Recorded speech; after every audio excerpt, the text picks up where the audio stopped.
Hey there everybody, class is now in session, and today's topic for nutrition coaching is how to manage our weight while we're still drinking. Now I know what you must be thinking, Ryan, you don't look at all white girl wasted yet. That must be your first White Claw. Yes it is. This is still my first White Claw. Things don't even count, do they? I don't think so. Alright, now, trying to manage our weight while drinking, because the odds are, given this lockdown period, most of us have probably started drinking a little bit more. I know I have. So, it doesn't mean we have to give up on our goals or just throw our hands up in the air and be like, well, I'm just gonna let myself go until this is all over. No. All right, so there's a few things we can do to try and either not just mitigate the damage, but still work towards our goals and make progress. First of those is, if you haven't watched the video from last week, I went ahead, added it to your calendar on Sunday, so go back and check that out, the 10 roadblocks lesson. To summarize that, if drinking is one of the habits or things that you're doing that you know is blocking you or getting in the way of your goals, body weight goals, body composition goals, whatever they may be, that's okay. Pick a different habit, pick something else that you're doing that's also getting in the way of those goals and start there. Remember, you want to pick something that you're willing and able to change, in this case, give up. All right? So the whole reason I'm doing this is because most of us probably aren't willing to give up drinking right now. So that's fine. Pick something else, and then remember, you want to attach the smallest, easiest, most effortless action possible to getting rid of that habit. So the example I used from that video was you getting on social media in the morning. To get rid of that habit or to stop doing it, the smallest, easiest action that I can attach to it is to leave my phone in my room when I go downstairs to make coffee, and then I can get started on my home workout right away, and I'm not distracted. All right, second one is portion control.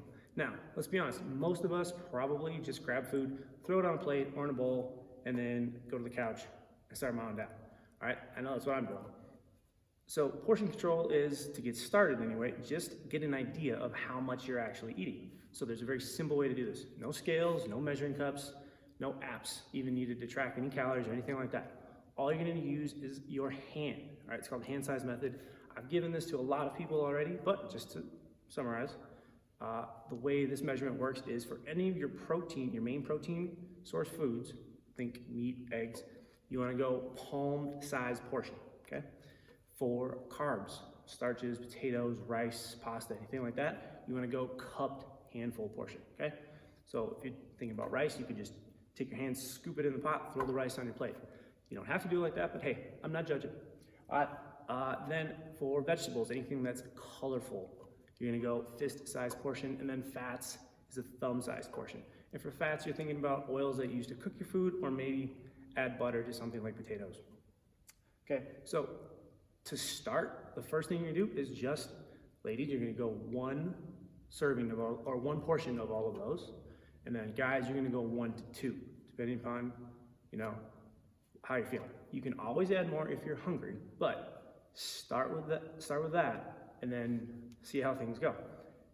Maybe just by actually picking those assigned portions and eating those, you will actually see progress without having to really do anything else to make any other changes. However, if you start there and you're still not making progress, or maybe things are going a little bit in the wrong direction, then that's all right, we can modify it.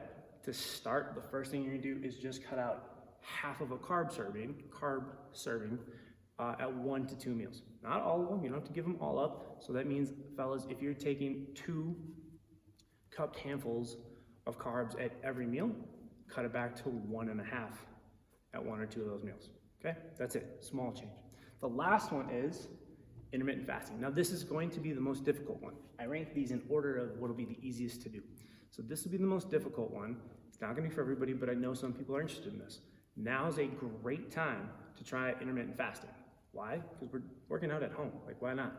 Also, cardio days, fasted, works out, usually works pretty well, but this is a chance where you can actually do it any day of the week that you want, even if it is a strength day for us. Why? Because we're not in the gym lifting maximal weights. We're at home doing a lot of body weight exercises for the most part, okay? So it's not really going to affect your strength day workouts like it would here in the gym if you're lifting for max efforts, okay? So, intermittent fasting usually works better if you skip breakfast. It gets kind of hard to skip dinner and then go to sleep if you're hungry then. You can stay busy through your day, through your morning, get stuff done, and then being busy kind of takes your mind off of being hungry. If you try and do that at night when you go to sleep, it might be difficult to sleep, and then that leads to not being able to sleep very much, and we don't want that either. So if you're gonna do intermittent fasting, try and skip that breakfast meal. But again, it really doesn't matter. You're just trying to condense all of your meals down to a 6 or 8 hour window, okay? Now, on top of all of that, just remember, always drink responsibly. Cheers.